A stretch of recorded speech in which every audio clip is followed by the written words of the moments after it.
चला आज आपण बनवणार आहोत उलटा वडापाव।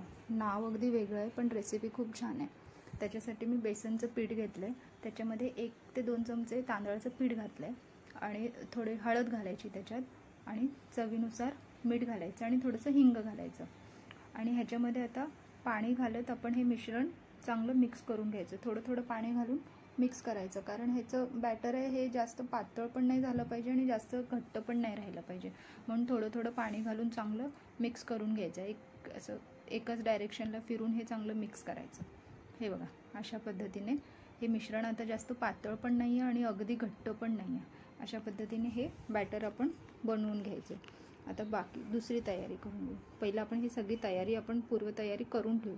आता आपण लसूण घेतलेत, लसूण घ्यायचे, हिरवी मिरची घ्यायची आहे आणि थोडंसं आलं घ्यायचं आहे असं, आणि हे थोडंसं वाटून घ्यायचं, पेस्ट बनवून घ्यायची त्याची। आणि आता मी बटाटे उकडून घेतलेले होते, त्याचे साल काढून आता हे बटाटे कुचकरून घ्यायचे आणि त्याच्यामध्ये आपण जे आलं लसूण आणि हिरवी मिरचीची पेस्ट बनवलेली ती पेस्ट ह्याच्यात घालायची आहे। ती पेस्ट घातल्यानंतर चवीनुसार मीठ घालायचं आहे आणि कोथिंबीर घालायची। कोथिंबीर घातल्यानंतर आपण हे सगळं मिश्रण आहे ते मिक्स करायचं आहे। चांगलं बटाटे स्मॅश झाले पाहिजेत, अशा पद्धतीने हे चांगलं मळून घ्यायचं, चांगलं मिक्स करून घ्यायचं। सगळं आलं लसणाची पेस्ट ते सगळं एकजीव झालं पाहिजे। आणि आता हे पाव घेतलेत मी, हे पाव मी मधून कट करते। तुम्हाला हवेत तर तुम्ही अख्खे पण बनवू शकता, पण खूप मोठं होतं म्हणून मी हे एका पावाचे 2 भाग केलेत आणि त्याला पावाला मधून कट करून घ्यायचं आहे। बघा, अशा पद्धतीने आपण हे पाव आता मधून कट करून घेतोय। हे बघा, असे सगळे पाव आता मी कट करून घेते आणि त्याच्यामध्ये आता हे आपल्याला मिश्रण आहे हे असं पावामध्ये आपल्याला भरायचं आहे। आता हे सगळे पाव मी भरून ठेवते। थोडं मिश्रण बटाट्याचं मिश्रण आहे, हे भाजी ही जरा जास्तच भरायची म्हणजे छान टेस्टी लागतात हे वडे। हे बघा, हे मिश्रण चांगलं बटाट्याची भाजी ही सगळ्या पावांमध्ये मी जे कट करून ठेवलेले त्या पावामध्ये सगळ्यामध्ये भरून घेते। आता हे सगळे माझे पाव आता भरून झालेत।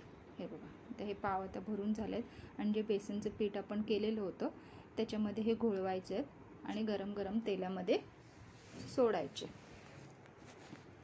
हे बघा, अशा पद्धतीने हळूचपणे सोडायचे आणि एका बाजूने चांगले खरपूस रंग आला की मग हे परत उलटून घ्यायचे। हे बघा, अशा पद्धतीने हे परत उलटायचे आणि चांगले हे तळून घ्यायचे। रेसिपी खूप छान आहे, एकदा नक्की करून पहा। कसे वाटतात ते नक्की मला सांगा, तुम्हाला कसे वाटले। वेगळी रेसिपी आहे ही। हे असे वडे बहुतेक नाशिक साईडला खूप मिळतात, नक्की करून पहा तुम्ही। हे बघा, आता आपले हे वडे उलटा वडापाव आपला हा तयार झाला आहे। हे तुम्ही ग्रीन चटणी बरोबर, सॉस बरोबर, आंबट गोड चटणी असते त्याच्याबरोबर खूप छान लागतात हे खायला। ह्याला तुम्ही असे कट करून त्याच्यावर चटणी घालून पण चाट खातो आपण, तशा प्रकारे पण तुम्ही खाऊ शकता। आपण कचोरीत घालतो ना तशा पद्धतीने ह्याला कट करून पण तुम्ही त्याच्यावर घालून खाऊ शकता। हे बघा, आता हे आपण कसे छान दिसत आहेत, प्लेटिंग केलेलं आहे हे।